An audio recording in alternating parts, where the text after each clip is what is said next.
Hello and welcome to Box, the football talk show brought to you by Sportology TV with myself, Ali Drew. On the last episode, I was joined by Harry Symeou from the Chronicles of Aguna, who was talking obviously Arsenal, but also the breaking news of Mourinho getting sacked.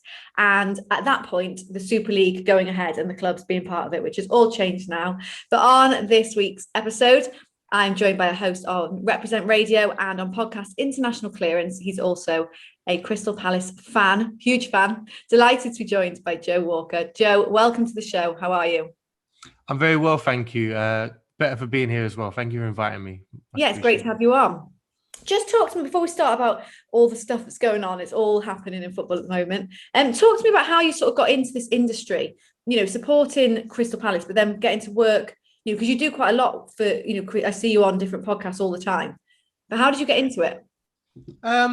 I think my first dabble into working in and around football must have been about 20. Funny enough, it was Palace. It was I got some work experience working on the program, the matchday program when I was at uni. That's a while ago now, about 10 years ago. But also, I haven't done a lot of on-camera work. But funnily enough, around when Palace first got promoted to the Premier League, or just before, it's like 2014. They were expanding. They a couple of years into the new ownership, and they were launching what we would now see like their YouTube content and a media team, a designated sort of online team. And they did open auditions outside the ground for presenters. And I had never done anything like that before, but I thought I'd back myself to do that. That would be quite good. And I didn't have a job at the time, so I said, okay, let's go for it. And I was a bit stiff. And it was, it's still online somewhere. It's, very wooded, like terrified, don't move in case anything happens. But I got to like a final, the short list of like 4 or 5. I got another job in the meantime. So I was like, do you know what? That job's safe. So I'll just take this. I won't fight for this thing here because I don't know. It's a bit uncertain. And I was a bit nervous. But although that didn't happen, it just kind of gave me this thing of, I could sort of dip my foot into this stuff a bit more. And, turned out that job I'd taken instead of pushing for the presenting job was at a place called Rewind, which makes it's a magazine, creative agency, production company that makes Filthy Fellas, the YouTube show. And as I joined, that had just started. And although I haven't done very much on screen with those guys, being alongside that and seeing how that effectively changed a lot of or it certainly gave people a lot of confidence to speak about football in that way, coming from those particular demographics. And sort of the evolution of that to now has been, I don't know, I feel like quote unquote urban culture in Britain has meshed with sport much more now. And you can see that whether it's on television, whether it's on YouTube, whether it's on radio, it's starting to merge a bit more as I think TV and the traditional platforms are having to acclimatize to, viewership age is changing and trying to incorporate more. And so the little bits and bobs I've had in there have been just taking confidence of other people really that are around me to kind of go, I talk about football like that too. I can get myself involved in the same way. And that's most recently come to fruition with the podcast I started at the start of the year with my friend Scully, which is just a football podcast, but I guess in our voice, talking in a way that we don't think people would talk about it necessarily. And through the last year, have you been affected at all by the sort of lockdown work-wise, or have you been sort of carrying on? Obviously, we've had to adapt by the fact that we can't go to stadiums or anything like that. Everything's online. Yeah, work definitely took a knock. So radio, I do some community radio, which is voluntary, but something that's always been very important to me. And doing some sort of like voiceover work, link work over at Apple. The community radio going into lockdown was fine because I don't know if you can see behind me, there's I've got a bit of kit there. You can record live there, never mind pre-record. So I've been doing that pretty much since. The Apple stuff where it was all kind of needs to be this, no outside noise, chill environment. That didn't quite work out in lockdown. I was living with my parents at the time, and yeah, so that's taken a knock. But I've used that time that I've now got to try and do a few more passion projects, do some things scratch a few itches, which is how that podcast came about in lockdown. Yeah, it's brilliant. You just got to adapt, I suppose. I mean, no one knew this would be coming, but yeah, you just got to adapt. Right, we need to talk football. So we are going to obviously have to start talking about the Super League, European Super League. It's now, well, when I did the show on Monday, so it was going ahead. The teams had signed up, but since then, all the English teams have pulled out, and it's slowly the other countries are also pulling out. But just talk to me about the fact that this has even happened, and I suppose the fact that it's the fans that have really made it stop, to be honest. Yeah, I'm pleasantly surprised. I feel like there's just, obviously, as to say that, money's really taken a deep influence in football, that's not a new take, that's not a fresh take. I think we're all pretty aware of that. And as a result, I think every step towards something that's a bit different, or in favor of those that have the highest revenue, or just, supporter scopes, it's almost felt like an inevitability, a thing that we've already lost control of. So to see such a huge step back and retreat immediately, pretty much based just really off fan power and not much at all. There's rumors of other things. I've heard that, Boris Johnson might have threatened to withdraw work permits and things like that. So I'm sure that had a part to play as well. But really, it's being presented as fan power in action. Fans from those clubs as well, not necessarily the other 14 in the Premier League, for example, saying, what about us? It's really been Chelsea, and today, as we're talking, Manchester United fans have blocked the training ground entrance. Like, it's I'm surprised. It gives me a lot of hope for other stuff in action now, because I feel that was a really big step in the last few days, but I feel like people are now going to say, okay, turn in the direction, right? What else can we change? And I think that's going to be really exciting. It might be a bit more difficult, though. I think UEFA's Champions League reform, which is really bad in my opinion, and it's kind of them bending to the will of these clubs anyway, and then those clubs going, oh, we still don't really like that, so we're gonna make our own thing. So UEFA have been left with this thing that nobody's really happy with, and I hope now that there's an opportunity to just kind of, okay, let's revisit this. These clubs have come back with their tails between their legs, or most of them anyway, and let's actually do something that makes sense for the Champions League and UEFA. I don't know how much more difficult it might be for fans to lobby UEFA in that sense, because I don't know, we can't all go to Switzerland and protest outside the buildings, Yeah. It is. I mean, it's crazy. The fact that you're saying Boris Johnson got involved, but really, I think that he only probably got involved because it would have annoyed so many fans that it's indirectly it will affect his vote. So really, it's still the fans that's caused that. Otherwise, probably the government wouldn't have got involved. Yeah. But it just seems like it's now I didn't see how it was going to happen, but then I didn't see how they would just retract. But obviously, the Liverpool's owner has like given an apology, and we just haven't seen stuff like that before. I do think that an apology from all the clubs is needed. Yes, because I think at the start, I think Liverpool's that video of John Henry was the second apology. I think when the initial withdrawal statements all started coming out in the evening, I think Arsenal was the only one that had a explicit apology in it. Everything else was people essentially explaining their reasoning and then backing away. But over time, I think they've started to be aware of the optics a bit more and go, okay, let's apologize. There's been reports of some of the clubs, not all of them, doing personal apologies. I think Arsenal's CEO, forgive me, I can't remember his name.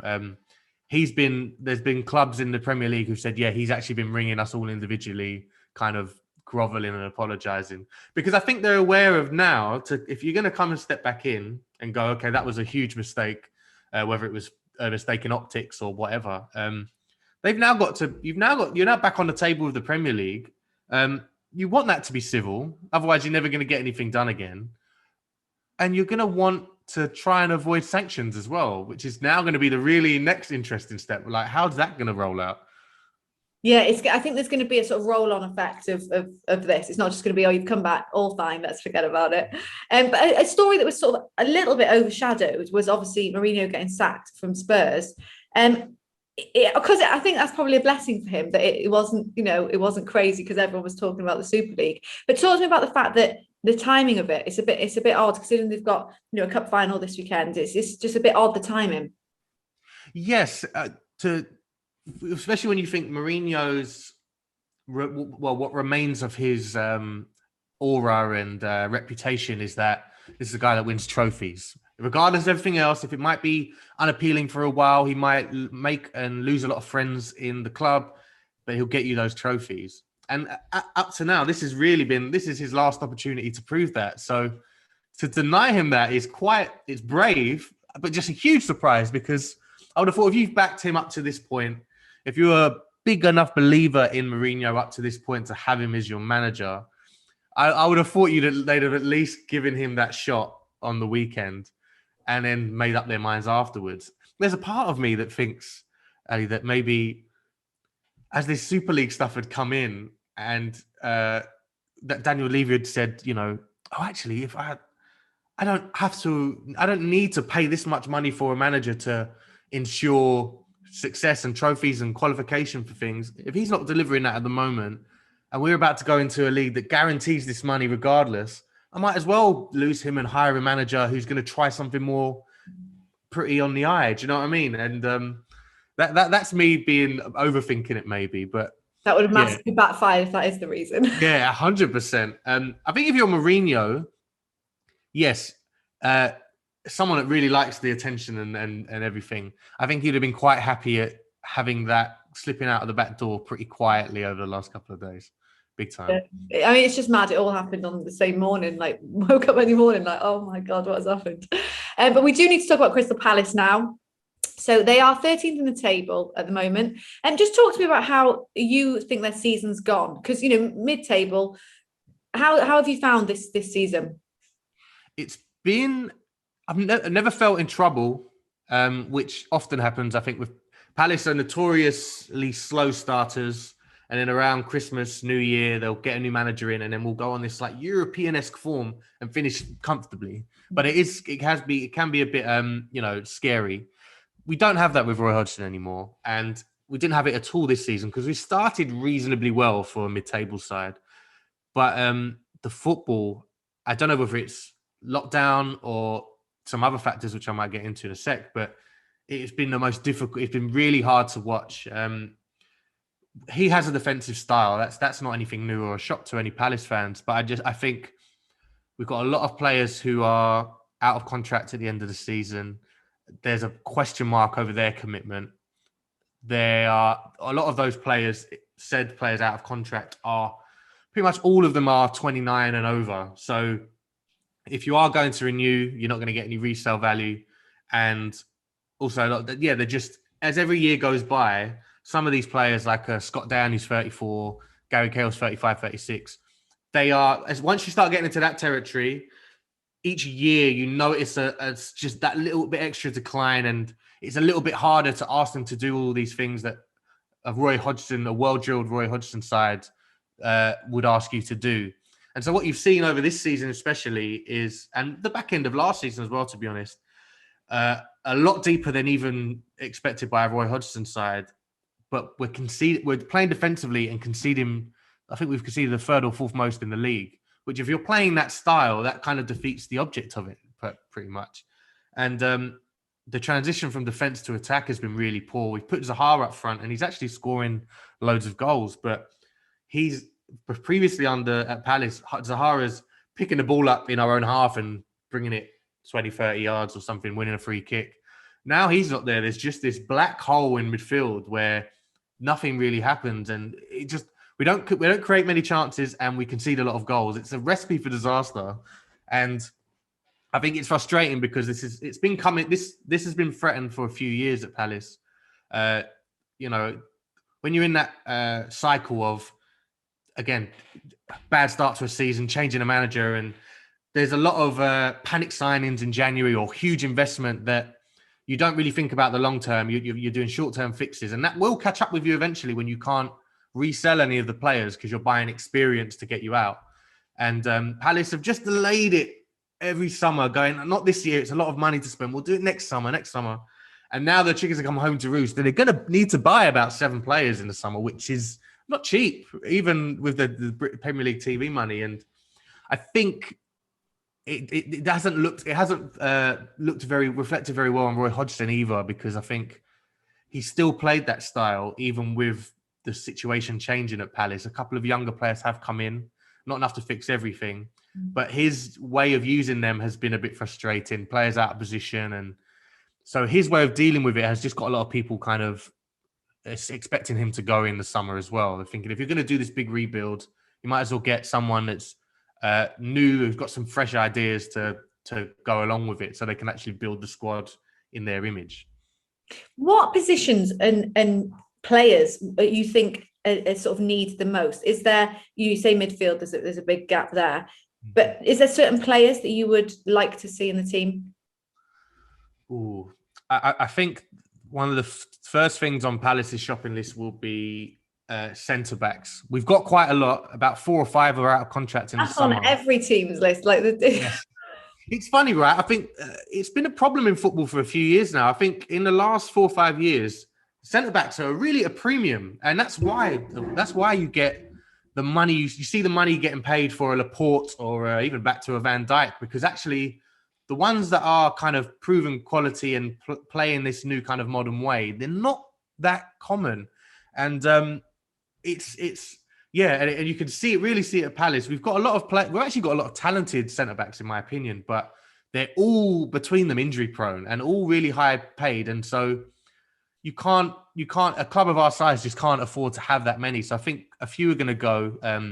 Mamadou Sakho, who is probably one of the best defenders I've ever seen for Palace, but is a huge earner and's got really big problems of injury and doesn't ever really play. So he'll have to go. Scott Dan will probably leave. Gary Cahill might stay, but again, we'd only be another year.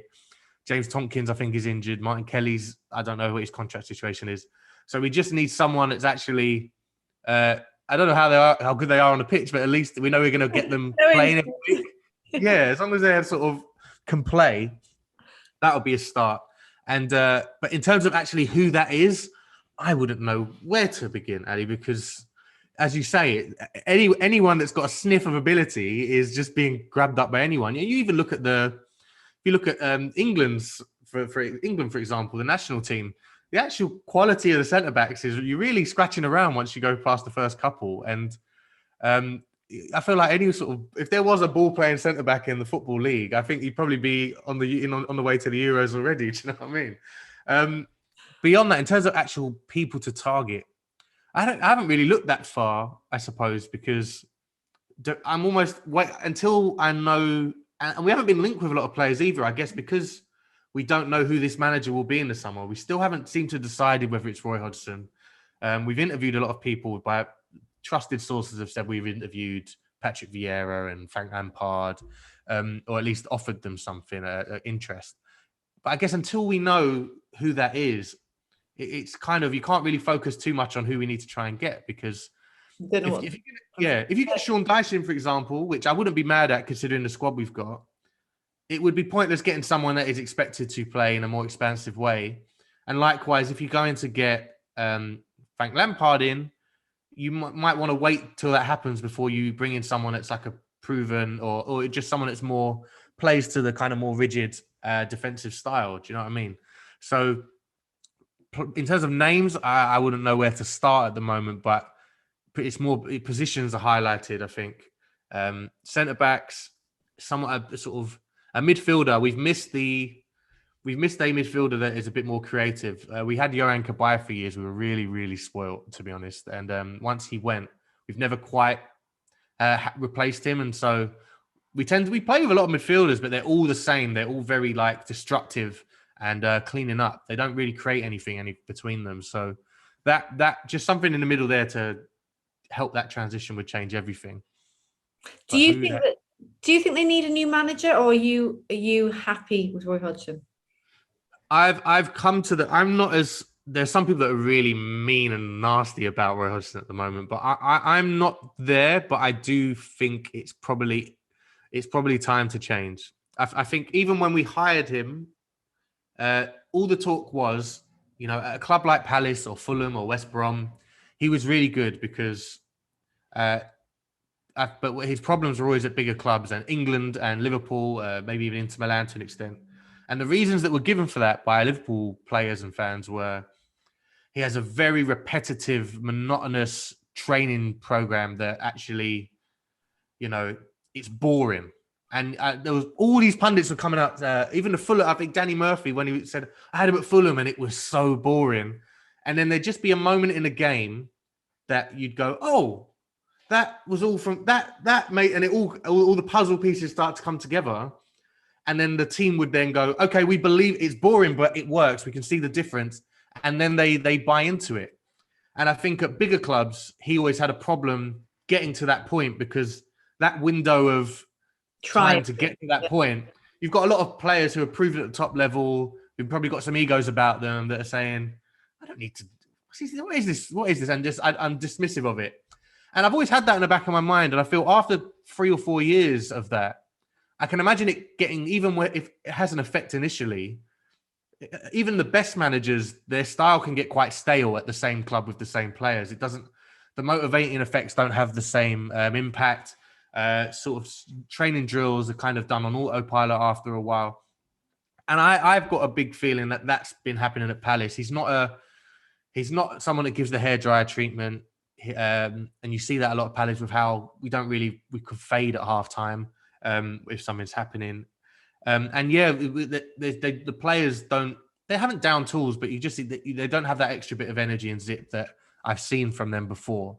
Obviously, as mentioned before, you can be generous and put some of that down to the contract situation, or just the fact that I think some of them are planning to leave. But I think bless him. I'm not trying to be aged. He's 73 as well. And I feel like you're not going to get him to change.